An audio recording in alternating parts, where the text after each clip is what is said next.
به نام خالق هستی، انسان در جستجوی معنا، فصل اول، پارت دوم.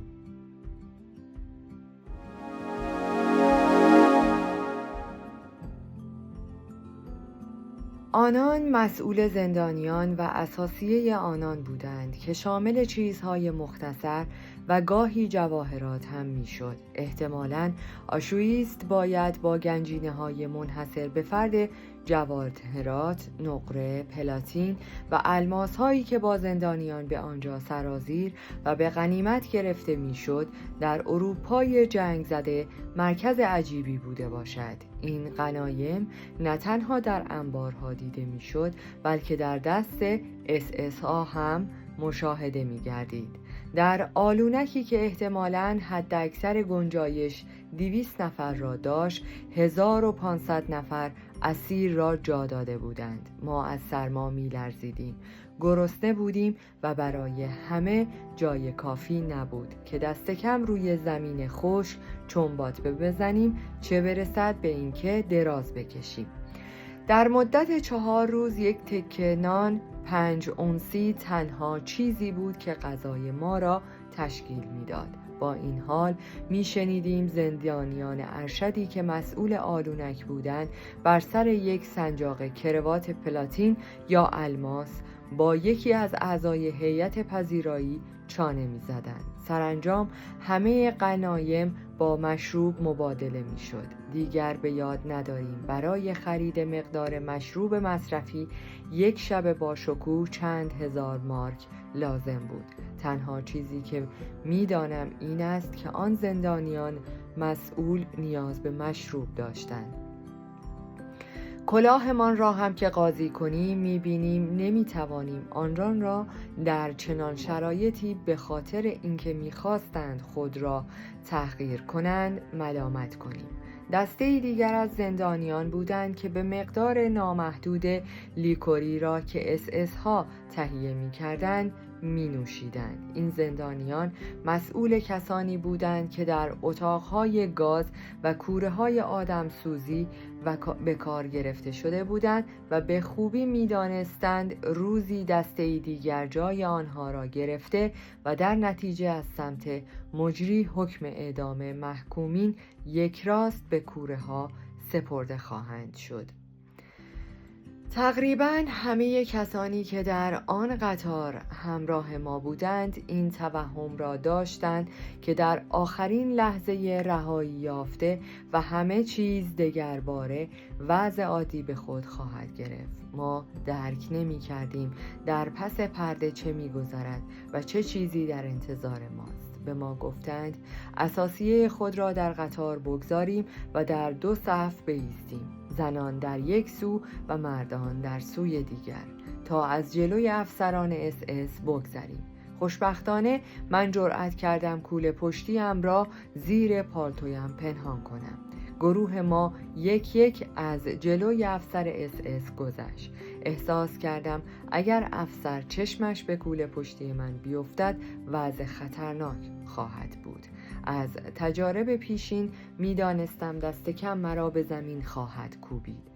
از این رو همچنان که به افسر نزدیکتر می شدم با قامتی کشیده راه می رفتم تا متوجه بار سنگینم نشود. حالا دیگر چهره به چهره بودم. افسر مردی بود بلند قامت و لاغرندام با اونیفرمی شیک. ظاهراً او با ما که سفر درازی را پشت سر گذاشته و قیافه هایی نامرتب و گرفته داشتیم در تضاد بود. قیافش از آرامش برخوردار بود و نگاهی بی‌اعتنا داشت. با دست چپ آرنج دست راستش را نگاه داشته بود. دست راستش بلند میشد و با انگشت اشاره همان دست بی‌قیدانه به سمت راست یا چپ اشاره میکرد. هیچ یک از ما معنای اشاره دست او را که گاهی به راست و اکثراً به چپ بود نمیدانستیم. نوبت من رسید. یک نفر در گوشم زمزمه کرد کسانی که به سمت راست فرستاده می شوند به کار گمارده خواهند شد و کسانی که به سمت چپ هدایت می کند افراد بیمار هستند که توان کار کردن را ندارند و به اردوگاه ویژه‌ای فرستاده خواهند شد. من هم منتظر بودم ببینم تکلیفم چه خواهد شد و این تازه آغاز مسائل زیادی بود که در آینده با آنها برخورد می کردم. سنگینی کوله پشتی مرا کمی به سمت چپ متمایل کرد، اما کوشیدم کشیده قامت گام بردارم. افسر SS سراپایم را برانداز کرد. تردید را در چهرهش خواندم. سپس دستهایش را روی شانه هایم گذاشت. تلاش بسیار کردم تا قیافه‌ام نیرومند جلوه کند، تا اینکه به آرامی شانه هایم را چرخاند و به سمت راست هدایت کرد و من هم به همان سمت حرکت کردم. دوست من، ازت میخوام منو لایک کنی، کامنت بذاری، چه کتابی میخوای خونده بشه، نظرات قشنگت رو در مورد این کتاب و کتاب‌های دیگه بنویسی و این کانال رو با دوستان خودت به اشتراک بذاری. این روزها برای ما ایرانی‌ها روزهای خیلی سخت و سرنوشت سازیه. اینو فراموش نکن. معنای این بازی انگشت را همان شب برایمان توضیح دادند. این نخستین گزینش بود، بودن یا نبودن، زیستن یا نابودی. برای اکثر همراهان ما یعنی حدود 90% حکم مرگ صادر شد و حکم طی چند ساعت به مرحله اجرا درآمد. کسانی که به سمت چپ فرستاده شده بودند از ایستگاه یکسره به کوره‌های آدمسوزی روانه شدند. چنانچه یکی از کارگران این ساختمان به من گفت روی درهای کوره‌ها به چندین زبان اروپایی واژه گرمابه نوشته شده بود. به زندانیان به محض ورود به آنچه یک قالب صابون داده میشد و بعد نیازی نمی بینم آنچه را که در آنجا روی میداد توضیح دهم. مطالب بسیاری از این صحنه وحشتناک نگاشته شده است. شمار کمی از ما که از مرگ جسته بودیم شب هنگام به حقیقت امر پی بردیم. از زندانیانی که مدتی در آنجا بودند پرسیدم دوست و همکار من به کدام سمت فرستاده شدند؟ آیا او را به سمت چپ فرستادند؟ بله. به من گفتند می توانی او را در آنجا ببینی. کجا؟ با دستش دودکشی را که در فاصله چند صد متری بود نشانم دادند. ستونی از شعله به آسمان خاکستری لهستان زبانه می کشید. او یعنی دوستم تبدیل به ابر شوم دود شده بود.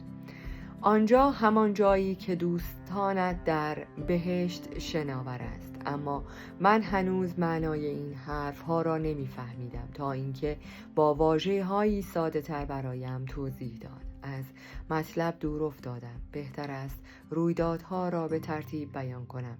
از نظر روانشناسی از سپیده دمی که وارد ایستگاه شدیم تا نخستین استراحتمان در اردوگاه راهی بس دراز پیش روی داشتیم. در حالی که افسران مسلح SS ما را همراهی می کردند مجبور بودیم از ایستگاه بدویم. از سیم‌های خارداری که برق داشت و از اردوگاه بگذریم تا به گرمابه ها برسیم. برای ما که نخستین گزینش را پشت سر گذارده بودیم این یک حمام واقعی بود. بار دیگر توهم رهایی در ما جان گرفت. افسران SS به نظر دوست داشتنی می رسیدند و ما به زودی به دلیل این امر پی بردیم تا زمانی که ساعت به مچ داشتیم و می توانستیم با چرب زبانی راممان کرده و ساعتمان را بگیرند. خوب بود. آیا بهتر نبود همه چیز خود را به آنان بدهیم و چرا نباید این افسران خوش ظاهر ساعت داشته باشند؟ شاید روزی به همین مناسبت این گذشته ما را تلافی می کردند. در آلونکی که به نظر می رسید اتاق انتظار بخش ضد عفونی باشد به انتظار نشستیم. افسران SS آمدند و پتویی روی زمین پهن کردند که بایستی همه اساسمان، ساعتها و جواهراتمان را روی آن می ریختیم. در میان ما هنوز افراد ساده لوحی بودند که از زندانیان کار گشته‌ای که به کمک ما آمده بودند می‌پرسیدند آیا می‌توانند حلقه ازدواجشان یا یک قطعه نشان یا چیزی را که نشان می‌آورد نگه دارند یا نه. هیچ کس هنوز به این حقیقت پی نبرده بود که همه چیز ما را از ما خواهند گرفت. در آلونکی که به نظر می رسید اتاق انتظار بخش ضد عفونی باشد به انتظار نشستم. افسران SS آمدند و پتوی روی زمین پهن کردند که بایستی همه اساسمان، ساعتها، جواهراتمان را روی آن می ریختیم. در میان ما هنوز افراد ساده لوحی بودند که از زندانیان کار کشته‌ای که به کمک ما آمده بودند می‌پرسیدند آیا می‌توانند حلقه ازدواجشان یا یک قطعه نشان یا چیزی که شانس می‌آورد نگه دارند یا نه. هیچ کس هنوز به این حقیقت پی نبرده بود که همه چیز ما را از ما خواهند گرفت.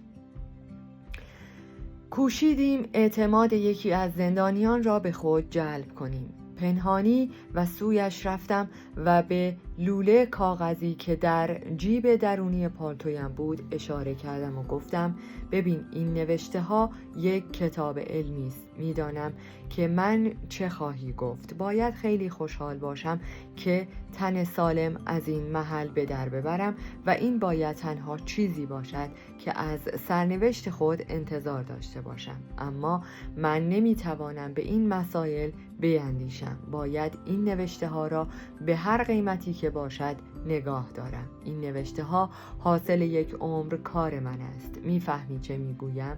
بله، کم کم متوجه میشد چه میگویم. به آرامی لبخندی بر چهرش نقش بست.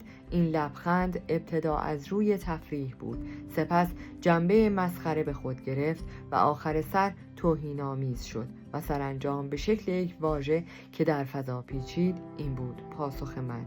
تکرار این واژه‌ها در اردوگاه در میان زندانیان معمول بود. در آن لحظه بود که حقیقت اوریان را دیدم و کاری کردم که بر نقطه اوج نخستین مرحله واکنش روانی من داغی گذاشت. من با زندگی پیشین خود بدرود گفتم. ناگهان جنب و جوشی در میان همسفرانم دیده شد که با رنگ پریده چهره‌های وحشت زده ایستاده بودند و در نهایت بی‌دفاعی حرف می‌زدند. دیگر با نعره‌های خشن فرماندهان گوشمان را آزار داد. با فشار به درون اتاق انتظار گرمابه رانده شدیم. در آنجا به دور یک افسر SS که صبر کرد تا همه وارد شویم گرد آمدیم. آنگاه گفت از روی ساعت من 2 دقیقه فرصت دارید کاملا لخت شوید. همه چیزتان را روی زمین همان جایی که ایستاده اید بیندازید. همه چیز با خود بر ندارید مگر کفش‌ها، کمربند یا بند شلوار و یک شکمبند. از همین حالا وقت میگیرم. زندانیان بدون کوچکترین درنگ خود را عریان کردند. هرچه به پایان 2 دقیقه نزدیکتر می شدیم حالت عصبی آنان فزونی می گرفت و زیرپوش و کمربندهای خود را با حالتی دست و پا چلفتی از تن به در می کردند و بند کفش‌هایشان را باز می کردند. سپس نخستین صدای شلاق را شنیدم. شلاق‌های چرمی بود که بر بدن عریان زندانیان فرود می آمد. پس از آن ما را گله‌وار به سوی اتاقی راندند که بایستی موهای بدنمان تراشیده میشد. نه تنها سرمان را تراشیدند بلکه در هیچ جای بدنمان تار مویی باقی نگذاشتند. نوبت حمام گرفتن فرا رسید و در اینجا بود که بار دیگر به صف ایستادیم. ما به سختی میتونستیم همدیگر را به جای آوریم، اما حالا بعضی از زندانیان با آرامش بسیار ریزش آب واقعی را بر تنشان لمس کردند. هنگامی که منتظر بودیم تا نوبتمان برسد، متوجه شدیم تن برهنه ما تنها چیزی بود که برایمان باقی مانده بود. ما همه چیزمان را از دست داده بودیم، حتی کوتاه‌ترین تار مو. تن برهنه ما تنها دارایی ما بود. به راستی دیگر چه چیزی برایمان مانده بود که ما را با زندگی پیشینمان پیوند دهد؟ عینک و کمربند تنها چیزهایی بودند که برای من مانده بودند که من کمربندم را هم در قبال یک تکه نان از دست دادم. کسانی که شکمبند داشتند دچار هیجان شدند، زیرا شب هنگام زندانی ارشدی که مسئول کلبه ما بود ضمن سخنانی به ما خوش آمد گفت و به شرافتش سوگند خورد که اگر کسی توی شکمبندش پول یا سنگ قیمتی مخفی کرده باشد، خودش شخصا او را به همان تیر که با دستش به آن اشاره کرد به دار خواهد آویخت. و با غرور توضیح داد که قوانین اردوگاه این حق را به او و به عنوان یک ساکن اردوگاه می‌دهد. داشتن کفش خود در زندان مسئله مهمی بود. گرچه ما میبایست از آنها نگهداری کنیم، اما آنهایی که کفش‌های نسبتاً خوبی داشتند مجبور میشدند آنها را تحویل مسئولین بدهند و در عوض یک جفت کفشی که اندازه پایشان نبود دریافت میکردند. زندانیانی دچار دردسر واقعی می شدند که به حرف دلسوزانه زندانیان مسئول در اتاق انتظار گوش کردند و ساق چکمه هایشان را بریدند و برای اینکه جای بریدگی پیدا نباشد صابون به آن مالیدند. گویا افسران SS منتظر همین بودند، کسانی که مرتکب این جرم شده بودند به اتاق پهلویی بروند و ما تا مدتها صدای تازیانه و زجه های آنان را می شنیدیم. این بار شکنجه مدتها به درازا کشید. می بینید که خیالات واهی ما یکی پس از دیگری نقش برآب می شد و پس از آن به طور غیر منتظره‌ای خوشخلق می شدیم. ما به خوبی می دانستیم که چیزی نداشتیم از دست بدهیم مگر زندگی مسخره و تن عریان خود را. وقتی دوش آب باز شد همگی سعی می کردیم خودمان را دست بیندازیم و هم یکدیگر را. صرف نظر از شوخ طبعی که پیدا کرده بودم، احساس دیگری نیز در ما پیدا شد و آن هم حس کنجکاوی بود. من پیش از این گونه کنجکاوی ها را به عنوان واکنش اساسی در برابر موقعیت های ویژه و استثنایی تجربه کرده بودم. موقعی که جانم یک بار دیگر در یک حادثه کوهنوردی به خطر افتاد، در آن لحظه بحرانی تنها یک احساس داشتم: کنجکاوی در یک مورد که آیا جان سالم به در خواهم برد یا با جمجمه شکسته و بدون زخمی باز خواهم گشت. این کنجکاوی تلخ در آشویتز نیز حاکم بود که به گونه‌ای ذهن ما را از محیط اطراف منحرف می‌ساخت، محیطی که ما به صورت عینی با آن برخورد داشتیم. در آن هنگام ما این حالت ذهنی را به عنوان وسیله‌ای برای محافظت خود تقویت می‌کردیم. علاقه‌مند بودیم بدانیم رویداد بعدی چه خواهد بود، مثلا نتیجه ایستادن ما در فضای باز یا در یخبندان آخر پاییز، آن هم لخت و عریان با بدن نیمه خشک پس از دوش گرفتن چه خواهد بود. چند روز بعد کنجکاوی ما جایش را به شگفتی داد، شگفت زده از اینکه سرما نخوریم. تازه واردین مرتب دچار شگفت زدگی می شدند. ابتدا پزشکانی که در میان ما بودند پی بردند که همه کتاب‌های درسی دروغ است. در کتاب‌ها نوشته شده است بشر نمی‌تواند جز برای ساعات محدودی بیخواب بماند. این کاملا غلط است. من متقاعد شده بودم که از انجام کارهای ویژه‌ای ناتوانم. مثلا من نمی‌توانم بدون این بخوابم یا نمیتوانم با این و آن زندگی کنم. نخستین شبی که در آشویتز بودیم بر بستری خوابیدیم که به ردیف بود. در هر ردیف که اندازش 2 تا 2.5 متر بود، نه نفر بر کف زمین تخته‌ای خوابیدیم. هر 9 نفر 2 پتو داشتیم. ناگفته نگذاریم که همه باید به پهلو میخوابیدیم. همین جای کم موجب شده بود که به هم بچسبیم، بخوابیم و به این ترتیب از سرمایه تلخ تا حدودی رها شویم. گرچه بردن کفش به خوابگاه ممنوع بود، اما بعضی از زندانیان از کفش‌هایشان با وجود لایه‌های گل به عنوان بارش استفاده می‌کردند، وگرنه باید سر را بر روی دست خواب رفته می‌گذاشتند. با همه شرایط دردناک خوابمان می‌برد و برای چند ساعتی به عالم فراموشی می‌رفتیم و از درد و رنج رها می‌شدیم. بد نیست چند نمونه از سخت جانی خود را در برابر دشواری‌ها برایتان تعریف کنم. ما نمی توانستیم دندانهایمان را مسواک بزنیم. با این حال و با وجود کمبود ویتامین لثه هایمان سالم تر از پیش بود. ناچار بودیم یک پیراهن را 6 ماه بپوشیم تا زمانی که شکل پیراهن درآید. اتفاق می افتاد به علت لوله های یخبسته نمی توانستیم خود را و یا حتی قسمتی از خودمان را بشوریم. الان که تا اینجا اومدی میدونم که تو هم مثل من اینو فکر میکنی که چقدر ما راحت میتونیم زندگی کنیم، چقدر میتونیم از زندگی خودمون لذت ببریم و چقدر ما خوشبختیم.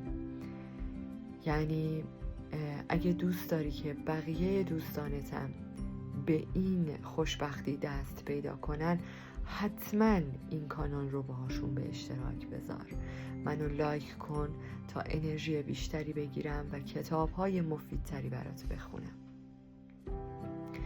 با این حال زخم دست‌هایمان که به گل و کثافت آلوده بود چرک نمی کرد. البته مسئله سرماخوردگی جدا بود. نمونه دیگر کسانی بودند که خوابشان سبک بود و اگر کوچکترین صدایی از اتاق مجاور می آمد از خواب می پریدند. حالا می توانستند به شکل کتابی کنار رفیق خود که با صدای بلند خورخور می کرد به خواب سنگینی فرو روند.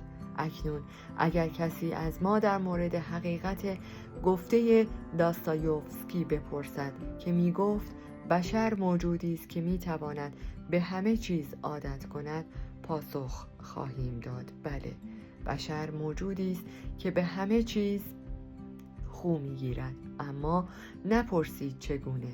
نه بررسی های روانشناسی ما به آن مرحله رسیده بود و نه ما زندانیان به آن مرحله رسیده بودیم، زیرا ما هنوز در مرحله ابتدایی واکنش های روانی بودیم. فکر خودکشی تقریباً از ذهن همه ما گذشته بود. همه ما این اندیشه را ولو برای مدت کوتاه تجربه کرده بودیم.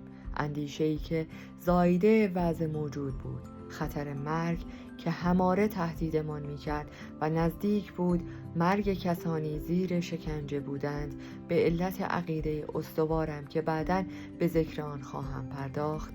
نخستین شب ورودیم به اردوگاه با خود پیمان بستم که به سیم خاردار نزنم.